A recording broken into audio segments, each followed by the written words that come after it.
aí, gente? Sexta-feira, dia de aula de história.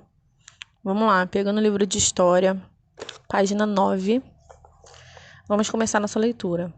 O tempo e a história. As experiências que vivemos e acumulamos no decorrer da nossa vida fazem parte da nossa história. Nosso nascimento, o convívio com familiares, com os amigos e com o meio ambiente constituem uma fonte histórica para que possamos compreender o que somos hoje. A partir da palavra historiadores, vocês podem grifar aí no livro de vocês, inclusive historiadores já está em verde, vocês podem passar um marca-texto ou sublinhar até o ponto final, porque essa parte é importante, tá bom?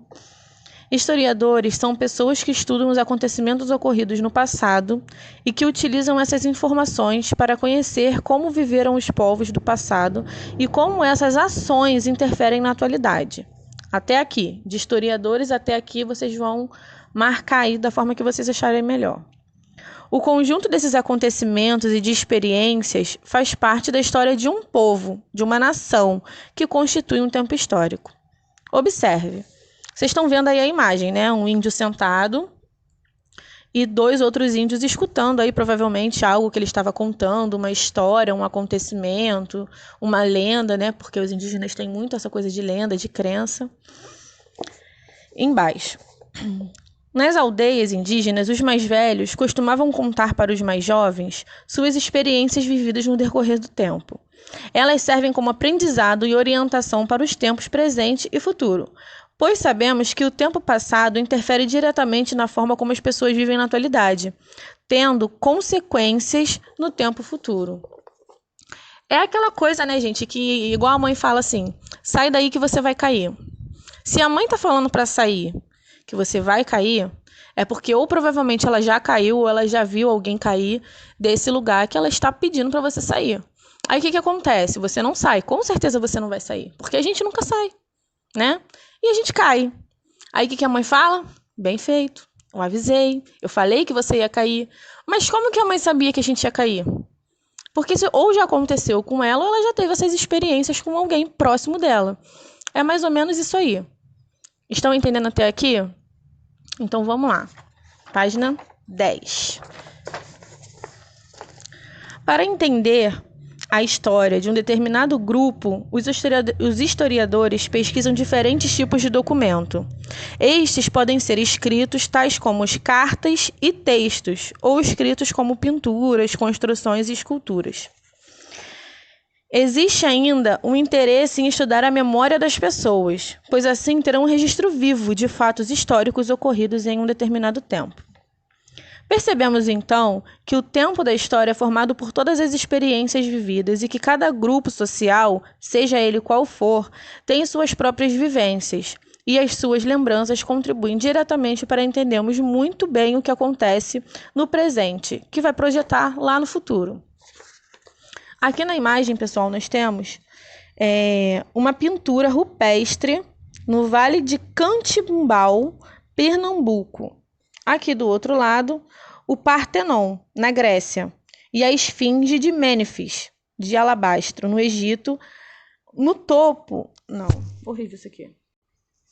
Então, pessoal, embaixo nós temos duas imagens. Uma é uma pintura rupestre no Vale do Catimbau, em Pernambuco, e a outra é o Partenon, na Grécia. Do lado aí, nós temos a Esfinge de Mênfis, de alabastro, no Egito. No topo, foto de uma carta antiga. Então, no museu nós podemos encontrar várias dessas coisas, porque é lá que ficam armazenados fatos históricos. Ossos de dinossauros, né, que já são extintos, não existem mais, mas existe no museu. E são peças fidedignas, são peças realistas. Há réplicas, né? Há museus que fazem exposição de réplicas e tudo mais. Mas múmias, existem múmias até hoje em museus, objetos milenares que estão no museu, e o museu conta a história, né, desses objetos, dessas coisas, para que nós saibamos como determinadas coisas hoje aconteceram, da onde surgiram. Então, o museu tem esses objetos no qual nós podemos tirar nossas dúvidas. Página 11. História e questionamentos. Uma coisa interessante sobre a história é que ela foge um pouco da visão geral da ciência, pois não se baseia nas experiências obtidas na repetição e observação dos fatos. Ela foge dessa visão justamente por não poder se fundar em experimentos de repetição, porque nenhuma história se repete. Nós temos aí uma imagem e está escrito assim do lado.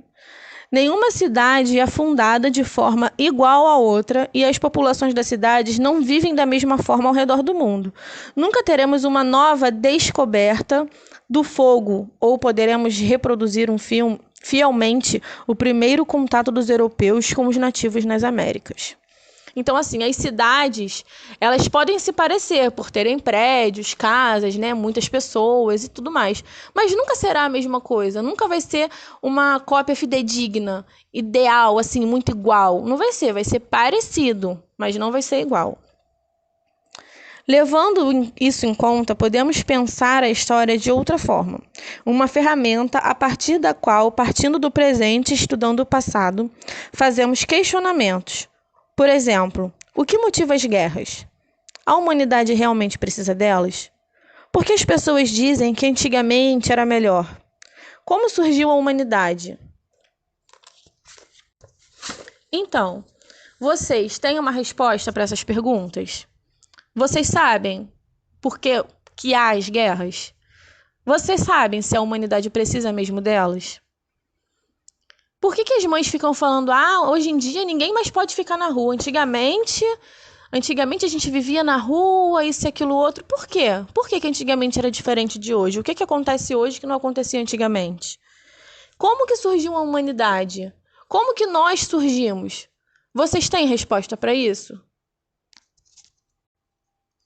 Se tiverem, por favor, gravem um vídeo me fazendo essas respostas e enviem para mim. Ok? Exercícios da página 12, 13 e 14. Vamos lá, pessoal, fazendo os exercícios e aquele mesmo esqueminha que a gente já combinou aqui. Tirando foto de tudinho, mandando para eu poder dar o visto e a gente fazer a correção. Tá bom? Beijos!